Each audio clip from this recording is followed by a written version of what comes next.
everybody. How are you today? It's Julie from the Fairview Public Library, and I'm here today to read you some stories about different animals by a great author called Eric Carle.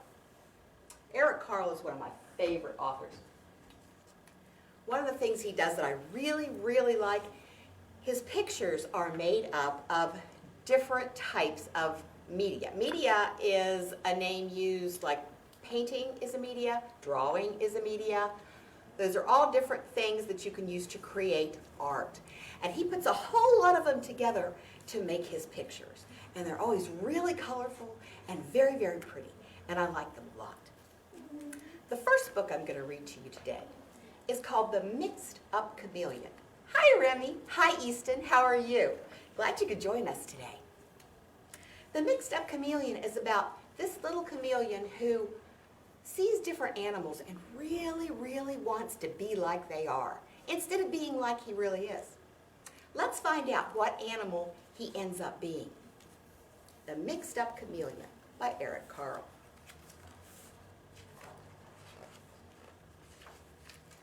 On a shiny green leaf sat a small green chameleon. There he is. It moved onto a brown tree and turned brownish, because chameleons can change color according to what they're on. Then it rested on a red flower and turned reddish. When the chameleon moved slowly across the yellow sand, it turned yellowish. You could hardly see it. When the chameleon was warm and had something to eat, it turned a sparkling green. Isn't that pretty? That's a very pretty color. But when it was cold and hungry, it turned gray and dull. When the chameleon was hungry, it sat still and waited. Only its eyes moved up and down, sideways, until it spotted a fly. Then the chameleon's long and sticky tongue shot out and caught the fly. That was its life. It was not very exciting. But one day, the chameleon saw a zoo.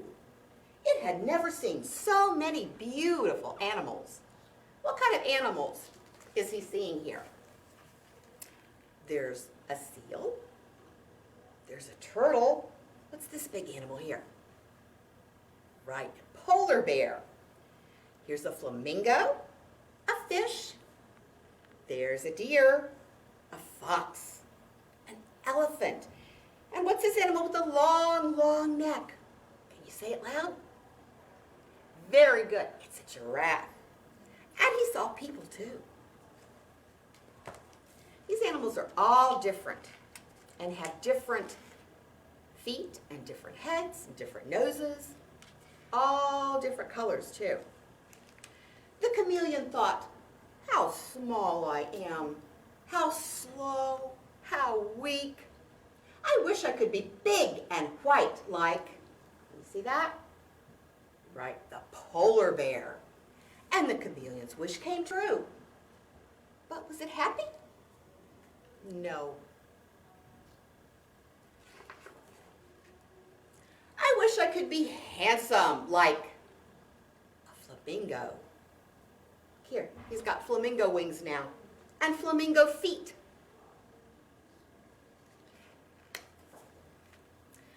I wish I could be smart like a fox. And his wish came true. Look, he's got a fox tail now. Starting to look pretty silly, isn't he? I wish I could swim like a fish. Now he's got fish fins. Look there. I wish I could run like a deer.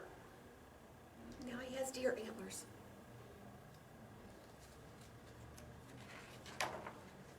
I wish I could see things far away like a giraffe. Now he's got a giraffe neck. Look at all the parts he's getting. He's a pretty silly looking chameleon. Kind of mixed up, huh? I wish I could hide in a shell like a turtle. He's got a shell. I wish I could be strong like an elephant. How would you like to have all these different parts on you? It's looking pretty crowded to me. I wish I could be funny, like a seal. Look, he's got seal flippers and seal fins on. Look. Do you think he's happy? I don't think he is either. I wish I could be like people. So now he's got an umbrella and a hat. But just then, a fly flew by. The chameleon was very hungry. But the chameleon was also very mixed up. It was a little of this and a little of that, and it couldn't catch the fly.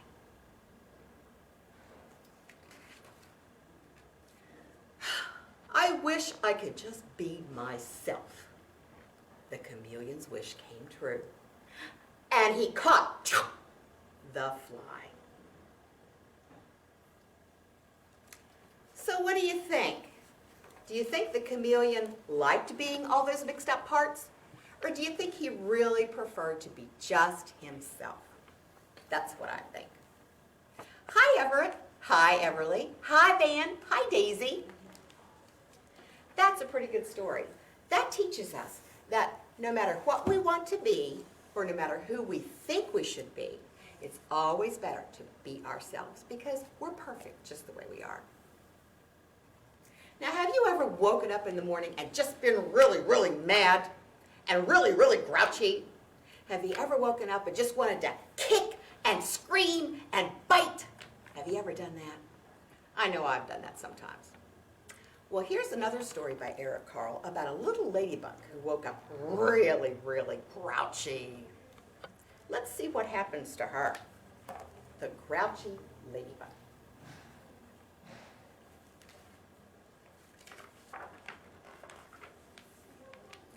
It was night, and the fireflies danced around the moon. At 5 o'clock in the morning, the sun came up. A friendly ladybug flew in from the left. It saw a leaf with many aphids on it and decided to have them for breakfast. But just then, a grouchy ladybug flew in from the right. It too saw the aphids and wanted them for breakfast.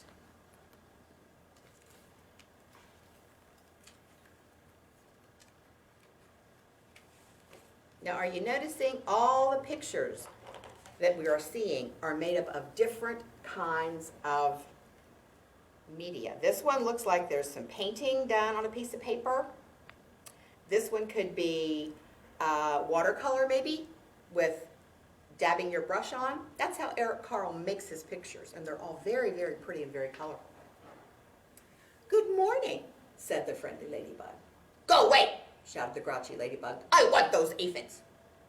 We could share them, suggested the friendly ladybug. No, they're mine, all mine, screamed the grouchy ladybug. Or do you want to fight me for them? If you insist, answered the friendly ladybug sweetly. It looked the other bug straight in the eye. The grouchy ladybug stepped back. It looked less sure of itself. Oh, you're not big enough for me to fight, it said. Then why don't you pick on somebody bigger?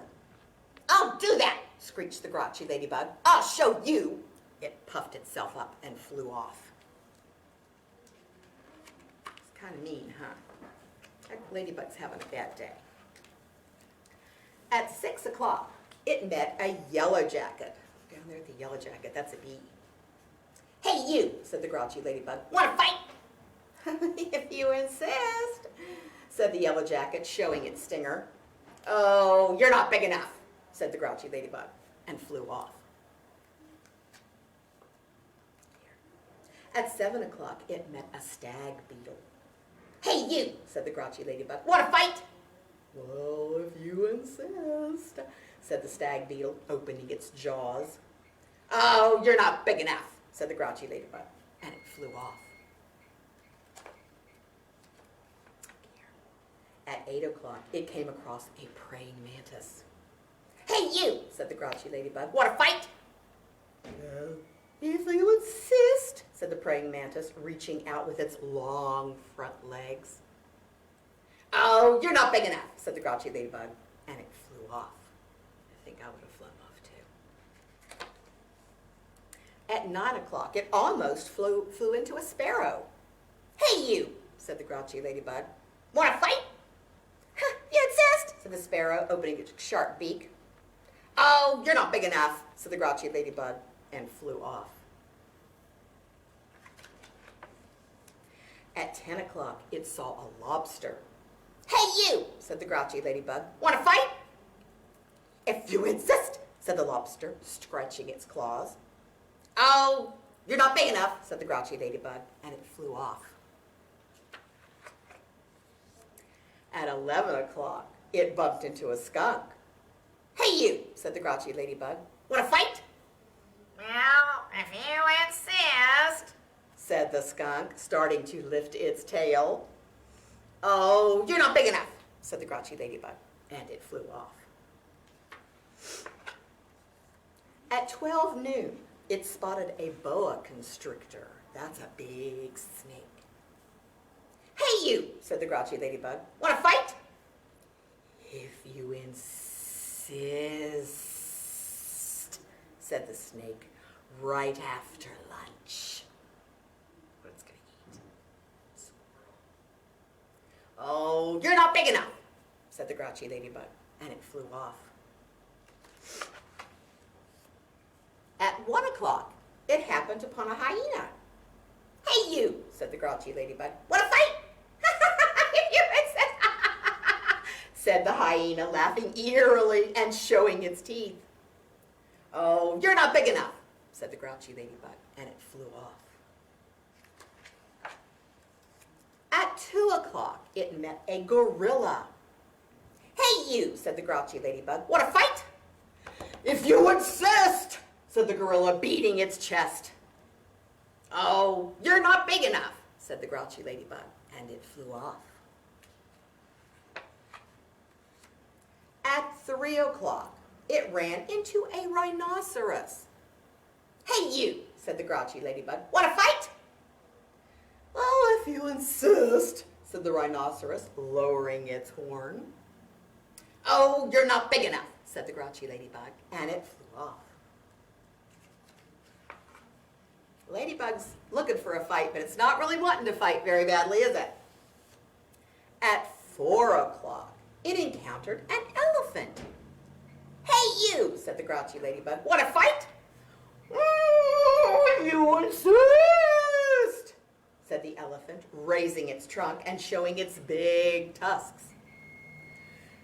Oh, you're not big enough, said the grouchy ladybug, and it flew off. At 5 o'clock, it met a whale. Hey, you, said the grouchy ladybug. Want to fight? But the whale did not answer at all. You're not big enough anyway, said the grouchy ladybug, and flew off. Look how tiny.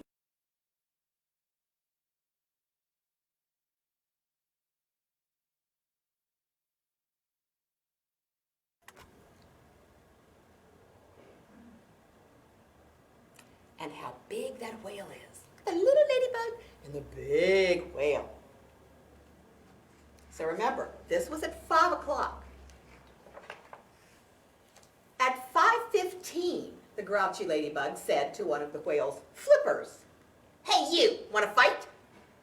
But it got no answer. So it flew on. The teeny tiny ladybug on that big flipper. And here's still more of the whale. That was at 5:15. At 5:30, the grouchy ladybug said to the whale's fin, hey, you want to fight? But it got no answer. So it flew on.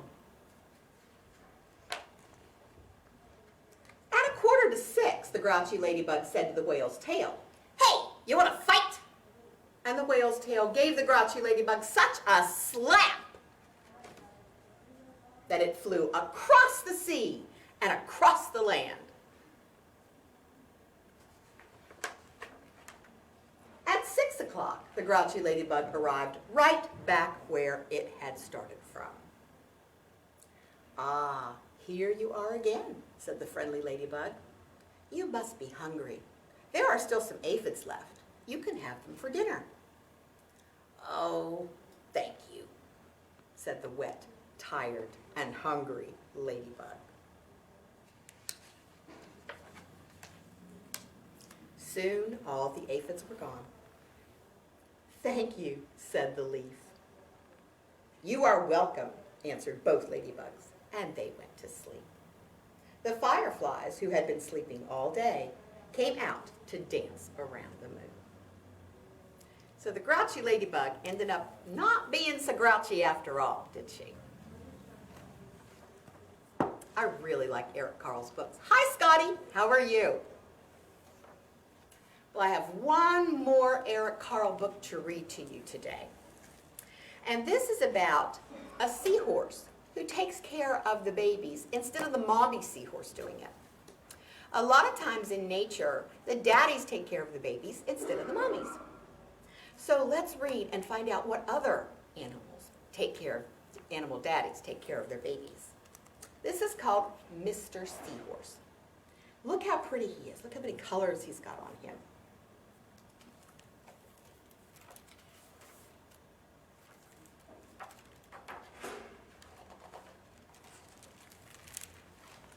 Mr. and Mrs. Seahorse drifted gently through the sea. Mrs. Seahorse began to wiggle and twist this way and that.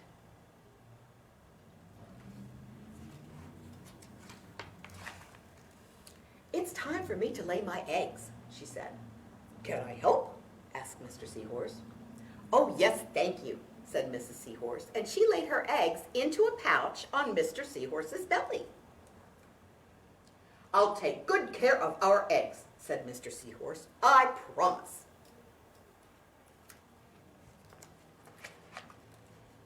As Mr. Seahorse drifted gently through the sea, he passed right by.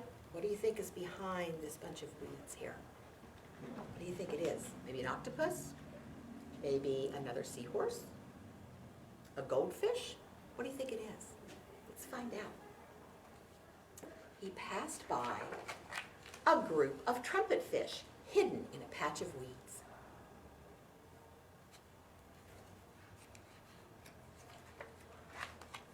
But before long, Mr. Seahorse met another fish. "How are you, Mr. Stickleback?" asked Mr. Seahorse. "Delighted," replied Mr. Stickleback. "I just built a nest and right away Mrs. Stickleback laid her eggs into it. Now I'm taking good care of them until they hatch." "Keep up the good work," said Mr. Seahorse, and swam away.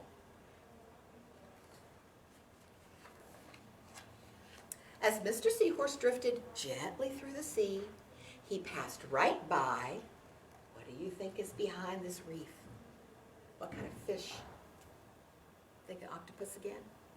I don't know. Maybe a pufferfish? Let's find out what's behind the reef.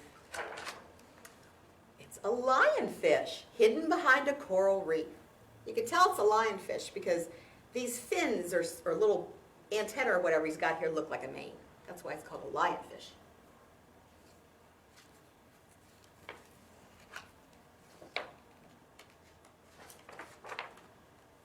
But before long, Mr. Seahorse met another fish.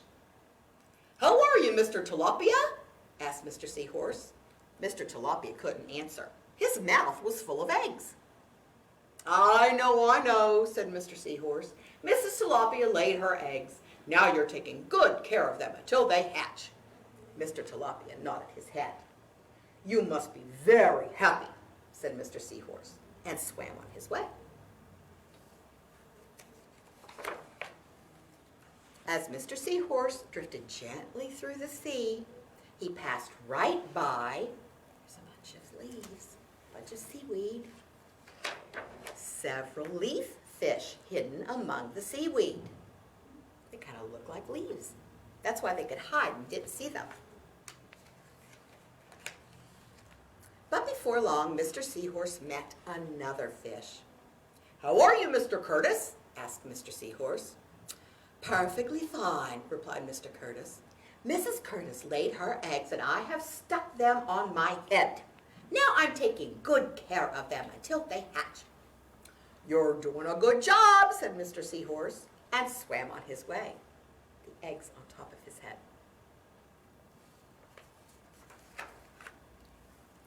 As Mr. Seahorse drifted gently through the sea, he passed right by a big rock. What's behind it? A stonefish hidden behind a rock. He looks like a stone, doesn't he?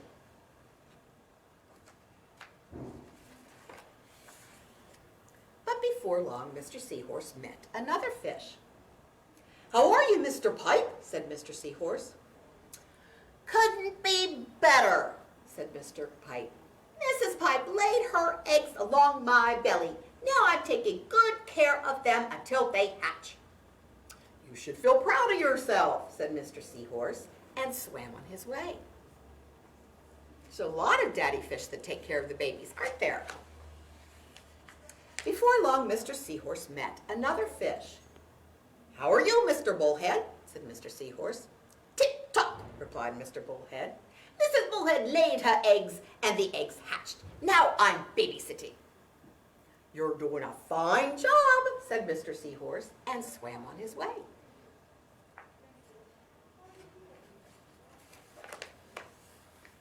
The time had come for the Seahorse babies to be born. Mr. Seahorse wiggled and twisted this way and that. At last, the babies tumbled from Mr. Seahorse's pouch and swam away. One baby turned around and tried to come back into the pouch. "Oh no," said Mr. Seahorse, "I do love you, but now you are ready to be on your own." So there are lots of daddies that take care of the babies. Maybe your daddy stays at home and takes care of you while mommy works. Maybe he babysits a lot. That's a good thing. Well, those are the stories I have for you today, done by Eric Carle. I hope you've enjoyed them. I do want to remind you kids, though, to go to our website and vote for Kids Vote. You can pick your favorites in the categories of fast food, pizza place, TV shows, playground equipment, fruit, ice cream flavors, snacks, pets, or movies. And we'll show the results tomorrow, November 5th. That's tomorrow, November 5th? We'll show the results on November 5th at 10:30. So make sure you get on there and vote. There's also one other thing I want to remind you of. When you come in to pick up your craft bags, don't forget to grab one of our read-along books. One of our read-along books. We're different, we're the same. We're going to go live and read this book on November 18th at 10:30. So you can read with us if you have a copy of it. And they're free. So don't forget to pick one up at your local library. Now remember to stay with us at 11 o'clock because we're going to do a special craft that goes along with our Eric Carle books today. So I'll see you at 11. Everybody have a good time. Bye-bye.